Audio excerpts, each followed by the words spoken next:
Hello and welcome to the Tea Party Howdy channel.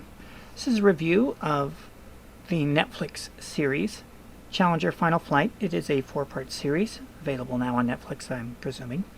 And it goes over the whole life of the Space Shuttle Challenger. And the thing you need to know going into this is it is not a science documentary. There is very little science put forward in this whole series. It is instead a documentary designed around the families of the astronauts, who you get to know quite a few members of them. It also introduces you to the people who worked on the space shuttle, and then eventually the people who did the investigation of the destruction and explosion of the space shuttle. So, yes, you do want to keep that in mind. If you're watching this to learn about the science, you get the tiniest amount. They don't even tell you how long it was after the launch before the space shuttle blew up.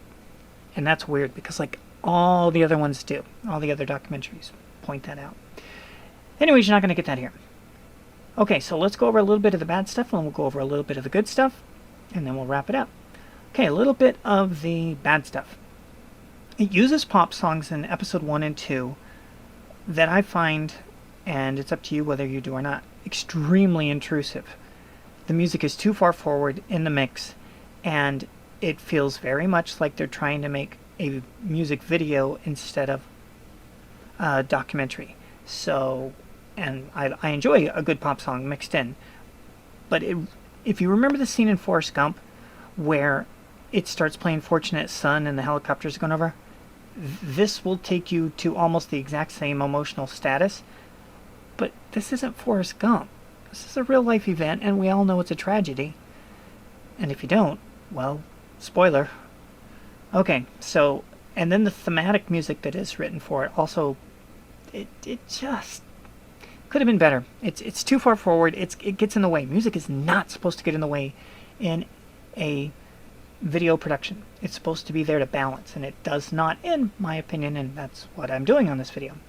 Okay. Other bad things, and then like I said, we'll get to definitely some good things.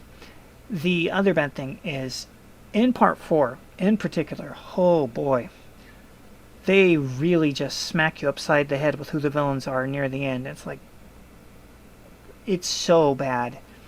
It's really cheesy the way they do it.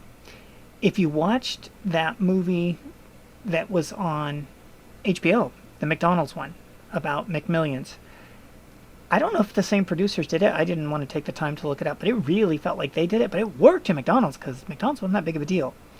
But this one, it just, oh, it was so tacky.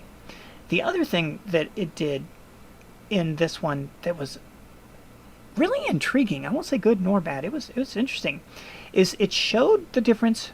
Because remember, this took place back in 86. So it's showing 1986 politics, but through the eyes of 2020. So you have this one interview with a NASA fellow, and he's talking about the black people in NASA and they were called Oriental people then, but you know how liberals are, they can't keep the same name for longer than 5 minutes. So I guess we would call them Asian now, even though he's Hawaiian and Japanese, which isn't in Asia. Yeah, see the problem with the new term, whereas Oriental meant you're from the East. Like French means you're from France, and the list goes on. Middle Eastern means you come, whatever. Anyway, so it's interesting because it's kind of trying to go a little bit woke by introducing these things, but it can't go woke because what it shows you time and time again, every time it tries to go woke, is it shows all of these barriers that the black astronaut and the Japanese Hawaiian, I should say Hawaiian Japanese astronaut went through, and that the 2 women astronauts went through.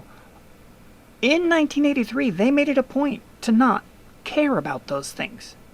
And that's reflected. It's like they say, yeah, if you would have mentioned this, and it's like, yeah, and your point? They didn't care that she was a teacher. You're not born a teacher. You develop the skills to become a teacher. You're born Hawaiian Asian. You're born black. You see the difference? One of them is done by merit. One of them is done by genetics. So in the 80s, 86-ish, and all the other times, until very recently, people valued what you could do. And then it talked about the black guy growing up. And it's so weird because it's like, you got to remember, okay, those folk, those astronauts grew up in the way earlier than the 80s. They grew up in the like 40s, 50s, and 60s. And like, time shift. Anyway, so they were talking about how black people couldn't check out books from a library. But he would go and hang out until after hours, and then the librarian would let him do it. And again, they're trying to do it, arguably, from the point of view of like, ooh, that's so woke. See how racist we are? It's like, yeah, but that hasn't been true for 60 years. And that's what they're neglecting in their wokeism. They're neglecting this, like, that was an issue. That issue's been resolved and improved on. Kind of like they allude to in some of the other elements of this, where it's like, okay, this was the problem with Space Shuttle, and here's what we did to fix it so we don't have the same problem again. And they didn't. They never have the same problem again. So that was interesting how that bumped into it. Another really intriguing thing between 2020 politics versus prior politics. Oh, this is really good. And I can't believe they put it in there, because I don't think they caught what they were doing. They were interviewing, in that time, in the 80s, they were interviewing a fellow whistleblower, is what we'd call him now. And they said, we can't run the story in the newspaper without attaching your name to it. We're not going to put the full force of the story in the paper on the line for an anonymous leak. And I'm like, whoa, has that changed? Oh my, how times have changed. Russia, Russia, Russia. Ukrainian phone call. Let's see, what was the most recent one? They're so hard to stay up with, all of the anonymous ones. Let's see, the most recent one was last week, which everybody's forgotten about, because you can only scream wolf so many times and you go, dude, that's not a wolf. And it was, oh yeah, Trump said lots of mean, nasty things about soldiers. That 10 people on the record said, don't know what you're talking about, didn't happen. Kind of like what happened to Kavanaugh. Everybody that woman said was there is like, don't know what you're talking about, don't have a clue. And it's the same scenario here. And even though they had 3 off the record that have still yet to come on the record, that's why the story just burned up into the incinerator, because it's like, wolf, wolf. Dude, there's no wolf. Shut up. So that's an interesting reflection of the way the times have changed. In that era, there's no way they were going to publish the story unless the guy put his name forward. It was better to live in those times. The news was more reliable and valuable because you could trust it more. It's not like they weren't. It's interesting because they show Tom Brokaw do this thing a lot, and God, he's actually way less of a jerk now than he was back then. He was really horrible. It's strange that he would fit in perfectly. I guess you're only horrible for so many years in your young years. Okay, so the getting to meet the families and everything is, if you're into that, is very valuable. I mean, I'm into that, so I enjoyed that. The final scene where they staged the pan camera. Oh my God, I can't believe the people agreed to it though. So here are these family and workers and investigators in the last scene. And I can't confirm this other than what I seen, but I did not hear this, but I'm telling you what I seen. They all sit there, frozen, and the camera pans around them, one by one, in their own rooms and in their own locations. And it's just like, oh God, that is so staged. It is so bad, because it's not a documentary at that point. Documentaries aren't supposed to stage things. And wow, was that staged. It was just like, but again, this is coming like 10 minutes after all the villains were shown as villains, and oh my, and the horrible music pushed forward. Yeah. Okay. That's unexpected. Okay, so anyways, apparently I need to wrap this up. Yeah, so that's the meat of it. You've got the reflection of how life was back then compared to how it is now, how they had actual standards in and how they don't now. I also found it kind of tragic and heartbreaking. Oh, there was one scientific thing that they really, it's like, okay, you're threading the needle here. They said in the beginning, I think it was part 1, where they talked about that no American astronauts had died on a launch to space.